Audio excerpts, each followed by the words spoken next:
मैं कहाँ रहूँगा, मैं कहाँ रहूँगा, मैं कहाँ रहूँगा, कि अपने लिए कुछ मांगने जाने से बेहतर मैं मरना समझूंगा। मेरे बारे में कोई भी फैसला मैं नहीं करता।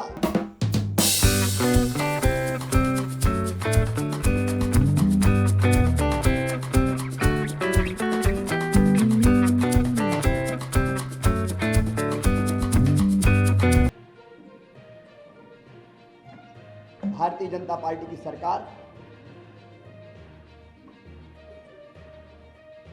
जो तेजी से काम चल रहे हैं उनको पूरा करेगी,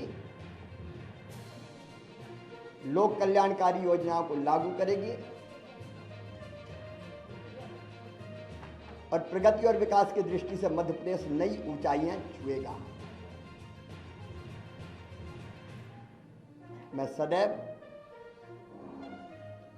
उनको सहयोग करता रहूंगा, लेकिन आज मेरे मन में एक संतोष का भाव है। 2003 में उमा जी के नेतृत्व में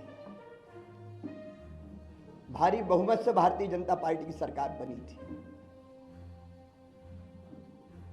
और उसी सरकार का नेतृत्व मैंने उमा जी तिरंगा यात्रा और तिरंगा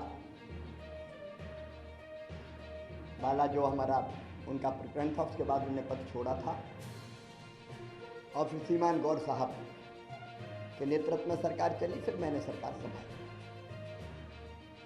उमा जी के नेतृत्व में कार्यकर्ताओं के परिश्रम से वो सरकार बनी थी। 2008 में हम फिर सरकार वापस लेके आ पाए जनता के आशीर्वाद से। 2013 में फिर भारतीय जनता पार्टी की सरकार भारी बहुमत से बनी। 2018 में वोट हमें ज्यादा मिले, लेकिन सीटों के गणित में हम पिछड़ गए थे, लेकिन बाद में फिर हमने सरकार बनाई। और आज जब मैं यहां से विदाई ले रहा हूं तो मुझे इस बात का संतोष है कि 2023 में फिर भारी बहुमत से भारतीय जनता पार्टी की सरकार बनी है। मेरा मन आनंद और संतोष से भरा हुआ है। लाखों कार्यकर्ताओं के परिश्रम से, प्रधानमंत्री जी के आशीर्वाद से, उनकी लोकप्रियता के कारण, केंद्र और राज्य की भी कल्याणकारी योजनाओं के कारण, जिसमें लाडली बहना का भी योगदान जबरदस्त है, ये सरकार बनी। लेकिन मेरे मन में संतोष है। सरकार, भारी बहुमत वाली सरकार, जिसको 48.55% वोट मिले अब तक के सबसे ज्यादा, वो सरकार बना के मैं जाऊंगा। और मुझे इस बात का भी संतोष है कि जब मध्य प्रदेश हमें मिला था विरासत में, तो एक पिछड़ा और बीमारू मध्य प्रदेश मिला था। एक लंबा सफर हमने विकास और प्रगति का तय किया और इन वर्षों में मैंने, मुझ में जितनी क्षमता थी, मुझ में जितना सामर्थ्य था, मैंने पूरा झोंक के अपने प्रदेश के लिए और जनता के कल्याण के लिए काम करने की कोशिश की। मैं अपनी क्षमताओं को अनंत नहीं मानता, लेकिन जितनी भी थी मुझे, मैंने पूरी प्रामाणिकता, पूरी ईमानदारी, पूरे परिश्रम के साथ प्रदेश का विकास और अपने प्राणों से प्यारी जनता का कल्याण हो, इसमें अपने आप को झोंका। गड्ढों वाली सड़कों से शानदार हाईवे वाले सड़कों का प्रदेश मध्य प्रदेश बन गया। अंधेरों के घेरों से निकाल के उजालों की नई दुनिया में हम मध्य प्रदेश को लेके आए। कृषि के क्षेत्र में चमत्कार हुआ है, आप सब जानते हैं, मैं नहीं विशेषज्ञ कहते हैं। 159 लाख मीट्रिक टन से उत्पादन बढ़ के 619 लाख मीट्रिक टन हुआ। एग्रीकल्चर ग्रोथ मध्य प्रदेश की चमत्कृत करने वाली है, और वही मध्य प्रदेश की आर्थिक प्रगति का फिर बड़ा कारण बनी। 11,000 रुपया पर कैपिटा इनकम से हम 1,40,000 रुपया तक लेके आ पाए। 71,000 करोड़ की जीएसडीपी को हम बढ़ा के आज 14 लाख करोड़ के पार ले गए। इंडस्ट्रियल ग्रोथ रेट भी हमारी 24% पहुंच गई। और सामान्य शब्दों में अगर मैं सोचता हूं तो भट्ट सुअर से हमारा सफर यहां शुरू हुआ था, उससे मेट्रो ट्रेन तक का सफर हमने तय किया। टपरे वाली आईटीआई से हम ग्लोबल स्किल पार्क तक पहुंचे। मेडिकल कॉलेज नए हो या सीएम राइज स्कूल हो, टूरिज्म के क्षेत्र में काम करना हो या सांस्कृतिक पुनरुत्थान का एक नया दौर प्रारंभ करना हो, जिसमें महाकाल महालोक से लेके देवी लोक और एकात्म धाम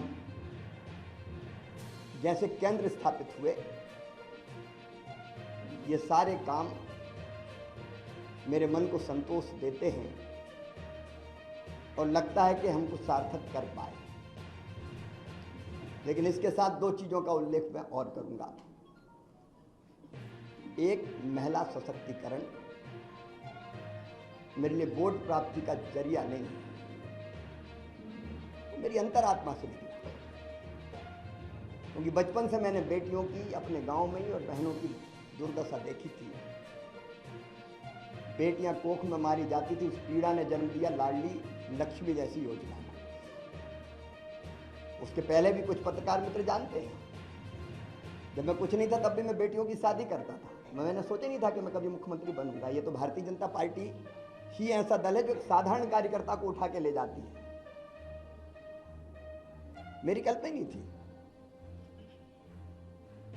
लेकिन बनते ही लाडली लक्ष्मी, कन्या विवाह, 50% रिजर्वेशन स्थानीय निकाय के चुनाव में हो या गवर्नमेंट सर्विसेज में 35% तक रिजर्वेशन को पहुंचाना हो, या संपत्ति की खरीद में स्टाम्प शुल्क की कमी हो, या फिर लाडली बहना जैसी और संबल जैसी योजना।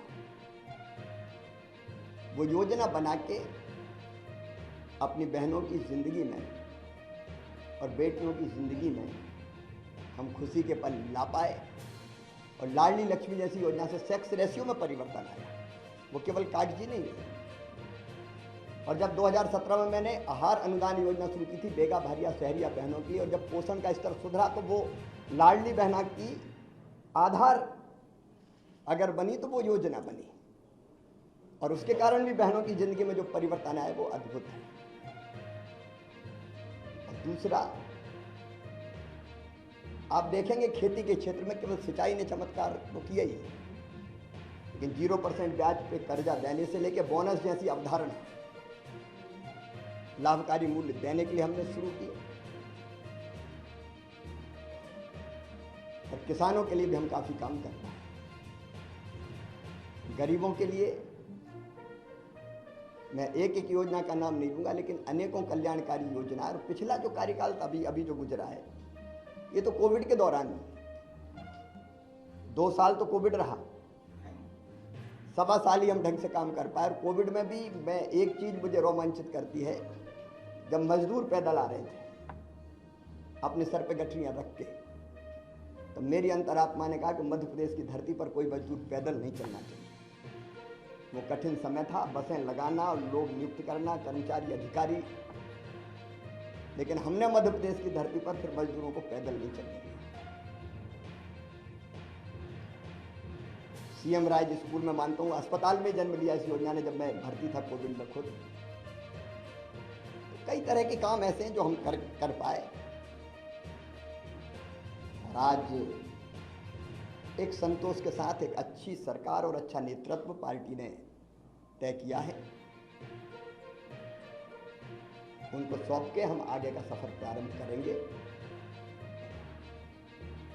पार्टी के कार्यकर्ता के नाते, समर्पित कार्यकर्ता के नाते मैंने सदैव कहा भारतीय जनता पार्टी मिशन है मेरे लिए, राष्ट्रीय पुनर्निर्माण का, जनता के कल्याण का, दरिद्र नारायण की सेवा का। वो काम लगातार चलता रहेगा। मैं अंत में इतना ही कहता हूं कि मुख्यमंत्री रहते हुए भी जनता से मेरे रिश्ते कभी मुख्यमंत्री और जनता के नहीं रहे, परिवार के रिश्ते रहे हैं। मामा का रिश्ता है प्यार का रिश्ता, और भैया का रिश्ता है विश्वास का रिश्ता। ये प्यार और विश्वास के रिश्ते को जब तक मेरी सांस चलेगी तब तक मैं टूटने नहीं दूंगा, और उनकी सेवा में जो बेहतर बन पड़ेगा मैं करने का सदैव प्रयास करता रहूंगा, क्योंकि जनता ही मेरे लिए सब कुछ है। जनता की सेवा भगवान की पूजा है, वो मान के मैं सदैव करता रहूंगा। मैं आज आभार प्रकट करता हूं अपने प्रधानमंत्री श्रीमान नरेंद्र मोदी जी का, केंद्रीय नेतृत्व का। उन्होंने न केवल जनता की सेवा का मौका मुझे दिया, बल्कि समय समय पर योग्य मार्गदर्शन भी किया, संपूर्ण सहयोग भी किया और मुझे दिशा भी दिखाई। मैं अपने प्रदेश के नेतृत्व का हृदय से आभारी हूं। प्रदेश अध्यक्ष जी सहित सभी मित्रों ने, संगठन के कार्यकर्ताओं ने सदैव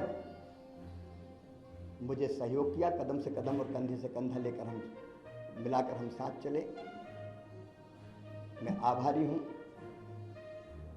प्रदेश की अपनी जनता का, जिन्हें मुझे दूसरा माना ही नहीं, अपने बीच का ही कोई माना, अपना ही है। कभी गले लगाता था तो गले लगते थे, बच्चे छोटे छोटे वो मामा कह के पुकारते थे, मैं उनको चूमता था, गले लगाता था, गोद में उठाता था। ये ऐसा अद्भुत है जो मैं कभी ना तो छोड़ सकता और ना भूल सकता। मैं अपनी जनता का भी हृदय से आभारी हूँ। मैं अपने प्रशासनिक मित्रों को भी धन्यवाद देता हूँ इन योजनाओं को बनाने में। अब लाडली बहना जैसी योजना की केस स्टडी होनी चाहिए, 6 महीने के अंदर बनना और ढंग से इम्प्लीमेंट होके बिना किसी डिफेक्ट के खाते में पैसा पहुंचाने, प्रशासनिक दक्षता का एक उत्तम उदाहरण मैं मानता हूं। अपने उन सभी सहयोगियों का भी मैं हृदय से आभार व्यक्त करता हूं। मैं समाज के हर वर्ग का, ऐसा जैसा कानून हमने लागू किया, अनुसूचित जाति के कल्याण की भी कई योजनाएं बनाई। इन योजनाओं को बनाने में और लागू करवाने में जिनने सहयोग दिया, मैं उनको धन्यवाद देता हूं। मेरे मंत्रिमंडल के सभी सहयोगियों को, क्योंकि उनके सहयोग के बिना मैं ठीक से काम नहीं कर पाता, उन सभी सहयोगियों को भी मैं हृदय से धन्यवाद देता हूं। इस काम में सीएम हाउस से लेके और जिलों तक जो साथी मेरे साथ जुटे रहे, उनको मैं बारंबार धन्यवाद देता हूं। पत्रकार मित्रों, मैं आपको भी हृदय से धन्यवाद देता हूं। आपका सदैव सकारात्मक सहयोग प्रदेश के विकास में मुझे सदैव मिलता रहा। हाँ, इतना लंबे कार्यकाल में अगर कोई चीज़ ऐसी हो गई हो मुझसे, मैं जनता से भी निवेदन कर रहा हूँ, मन में कभी मेरे दुर्भावना नहीं रही। अगर कोई काम किए, फैसले किए भी तो कर्तव्य के भाव से किए, और वो फैसला लेने से कहीं किसी को तकलीफ पहुंची हो, जनता को, सहयोगियों को, साथियों को, सब मित्रों को, मैं उसके लिए भी क्षमा प्रार्थी हूँ। और एक कार्यकर्ता के नाते प्रदेश की जनता की मैं सेवा करता रहूँगा, और पार्टी का एक विनम्र कार्यकर्ता के रूप में पार्टी के मैं काम करता रहूँगा।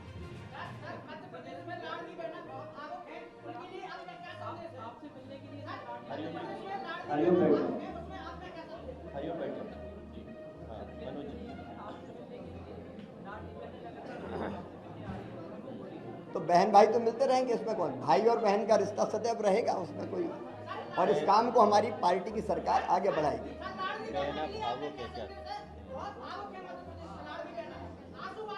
सबके प्यार के लिए मैं उनको प्रणाम करता हूं, और भाई और बहन साथ है और सरकार भी उनके कल्याण के काम करती रहेगी। मैं उनके साथ खड़ा हूँ सर। भारतीय जनता पार्टी ने अपने संकल्प पत्र में जो कहा है वो क्रमशः पूरा करने का काम हमारी सरकार करेगी।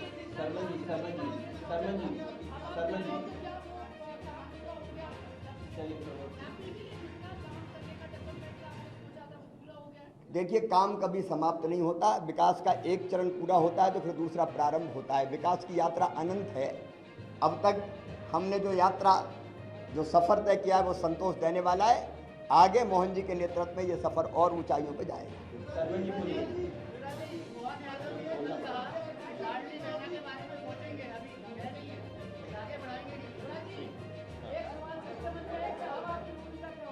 एक कार्यकर्ता की भूमिका है मेरी। देखिए, जब आत्म केंद्रित होता है व्यक्ति तो उसको लगता है कि मैं कहाँ हूं, लेकिन भारतीय जनता पार्टी में एक मिशन है, उसमें हर कार्यकर्ता के लिए कोई ना कोई काम है। तो जो भी पार्टी काम देगी वो काम मैं करूंगा।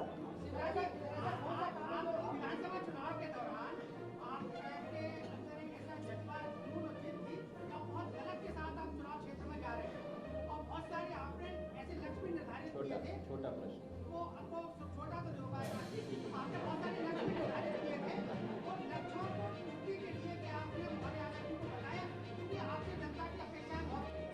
देखिए, जिद थी, जुनून था, जज्बा था, और मैं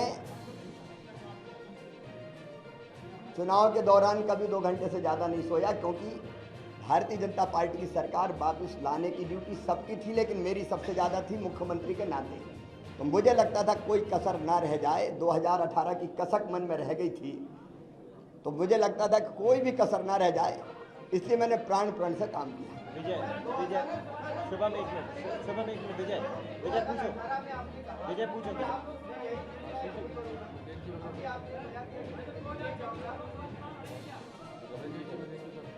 मेरे बारे में कोई भी फैसला मैं नहीं करता, ना कभी किया है, पहले भी कभी नहीं किया, आज भी नहीं किया और कल भी नहीं करूंगा। मेरी पार्टी करेगी।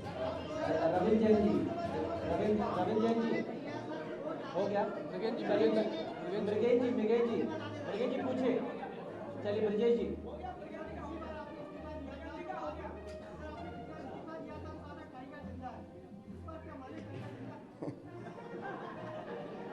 उस समय दूसरी सरकार बनी थी,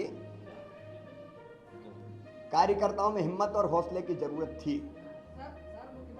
इस बार तो ये सरकार ही काम करेगी।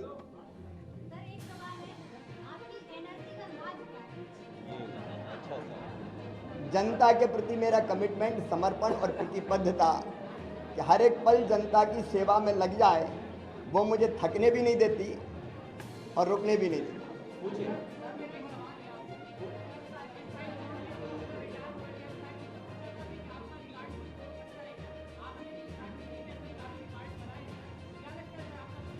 रिकॉर्ड बनते ही टूटने के लिए।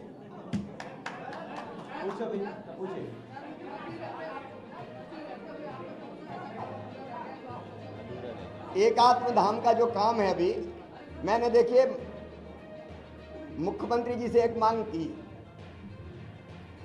पर्यावरण एक ऐसा विषय है जो कहने के लिए नहीं है, करने के लिए है, और धरती को आने वाली पीढ़ियों के रहने लायक बनी रहने देना है। इसलिए मैं रोज पेड़ लगाता हूँ। मैंने मुख्यमंत्री जी से ये आग्रह किया कि मुझे पेड़ जरूर लगाने दे, क्योंकि पेड़ मुझे घर पे इतने लगा नहीं सकता मैं रोज, तो मुझे सरकारी ज़मीन पर ही लगाने होंगे, और उसके लिए ज़मीन उपलब्ध भी हो और पेड़ ऐसी जगह लगे कि सुरक्षित रहे। तो मैंने मुख्यमंत्री जी से आग्रह किया कि मुझे पेड़ जरूर लगाने दें, उसके लिए जगह मुझे मिलती रहे ताकि इस काम को मैं जारी रख सकूं। तो पर्यावरण के प्रति जागरूकता भी हम पैदा करते रहेंगे निरंतर।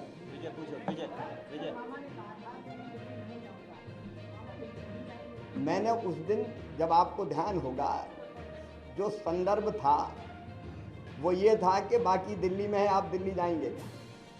एक बात मैं बड़ी विनम्रता के साथ कहता हूँ कि अपने लिए कुछ मांगने जाने से बेहतर मैं मरना समझूंगा, वो मेरा काम नहीं है। इसलिए मैंने कहा था मैं दिल्ली नहीं जाऊंगा।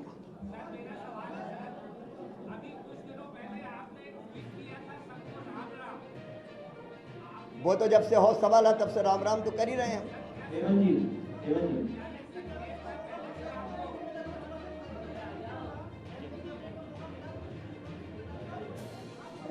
श्रुति, काल्पनिक सवाल है। श्रुति, श्रुति। देखिए, ये भी काल्पनिक सवाल है। मैंने पहले ही अनेकों बार कहा है कि एक बड़े मिशन के लिए हम भारतीय जनता पार्टी का काम करते हैं, कार्यकर्ता है, और मिशन तय करता है हम कहाँ रहेंगे। देखिए, ये एक बढ़िया मैं क्षमा करें, एक बड़ा घटिया सोच है, मैं कहाँ रहूँगा, मैं कहाँ रहूँगा, मैं कहाँ रहूँगा। अब ऐसा आदमी कुछ नहीं कर सकता, सिर्फ अरे मैं नहीं बना, रोऊँ गाऊँ, बड़ा अन्याय हो गया। काय का अन्याय हो गया? अरे मैं आज कह रहा हूँ साहब, एक साधारण कार्यकर्ता को 18 साल मुख्यमंत्री बना के रखा भारतीय जनता पार्टी ने, कोई दूसरा पहलू नहीं देखते क्या? एक साधारण कार्यकर्ता को इतने साल भारतीय जनता पार्टी जिसने मुख्यमंत्री बना के रखा, सब कुछ दिया भारतीय जनता पार्टी ने मुझे, अब मुझे भारतीय जनता पार्टी को देने का वक्त आया है। ये सोच क्यों नहीं हो सकती? मुझे नहीं बनाया, क्या नहीं बनाया? और इसलिए मैं इससे ऊपर हूँ। अनुराग जी पूछिए।